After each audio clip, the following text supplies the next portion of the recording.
Kawan-kawan, awak sekarang lagi ada di gapura perbatasan antara Kabupaten Dairi di sana dengan perbatasan Kabupaten Karo, gapuranya di sana, kawan-kawan. Kalaulah kita jalan ke arah gapura Kabupaten Dairi ini, sangat kental dengan identitas suku Pak-Paknya, kawan-kawan ya.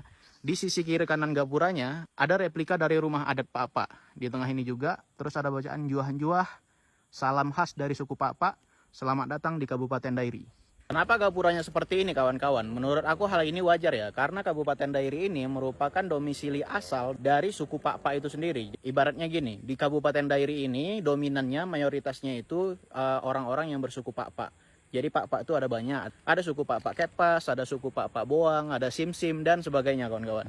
Kalaulah kita tengok lebih detail lagi, kawan-kawan, di gapura ini nih ada bacaan nih, Juan-Juah Itanoh Pak-Pak. Mungkin ini tanah Pak-Pak ya. Baru ada bacaan Simparas di bawahnya. Ini penggambaran-penggambaran identik dari suku Pak-Pak. Ada rumah adat Pak-Pak, gong merupakan alat tradisional dari suku Pak-Pak. Nah, ini gambar hasil bumi, perkebunan dan pertanian dari suku Pak-Pak. Di sini ada kopi, mungkin ini kopi Sirikalang.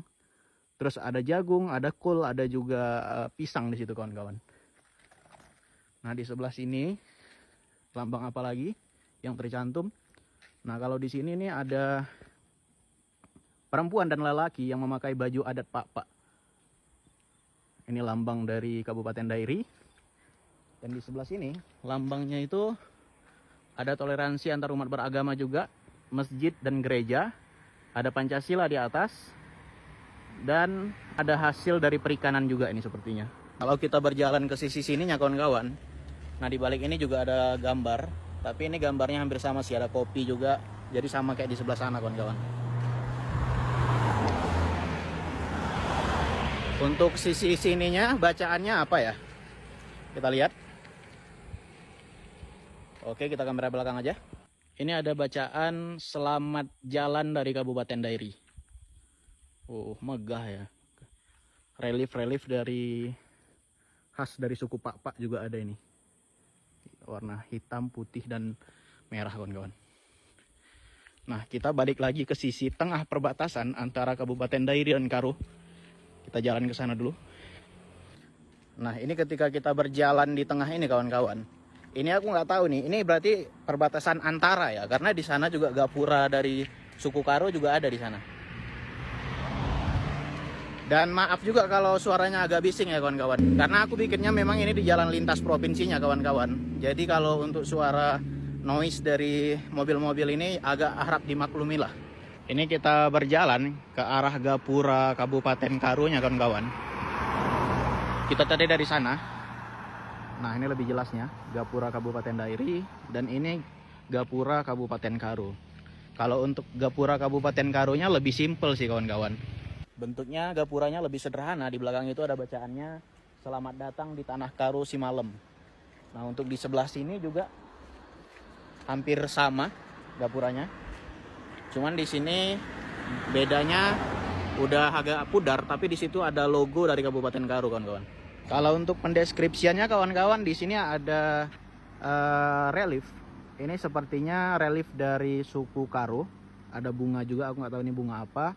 Dan di atasnya ada replika dari rumah adat Karo, kawan-kawan. Hal ini wajar karena memang Kabupaten Karo ini hampir sama seperti Kabupaten Dairi yang merupakan dominannya itu suku Pak-Pak. Kalau di Kabupaten Karo ini dominannya itu suku Karo, kawan-kawan. Walaupun kita ini berada di tengah hutan Laipondom yang secara status merupakan hutan lindung, kawan-kawan, nggak boleh ada dibangun bangunan permanen dan illegal lodging di sini. Tapi untuk saat ini mobil-mobil dan sepeda motor yang lewat itu lumayan banyak ya, aktivitas yang lewat. Nah, ini kita pas berada di tengah, posisi juga lagi gerimis. Itu dia bentuk rumah adat Pak-Pak. Dan ini bentuk rumah adat Karo. Berbeda, kawan-kawan ya. Cuman kayaknya sama-sama terinspirasi dari tanduk kerbau, kawan-kawan.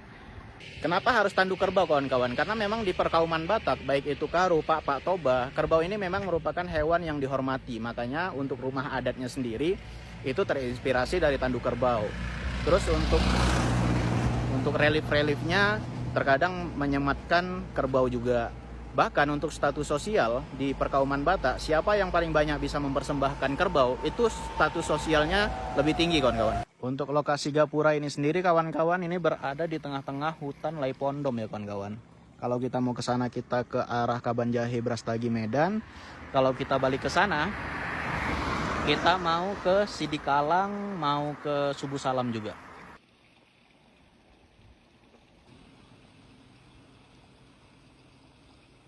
Oke, segitu dulu video dari awak kawan-kawan. Aku yakin kalian pun pernah lewat dari sini. Ya, awak berada di antara. Udah. Assalamualaikum warahmatullahi wabarakatuh.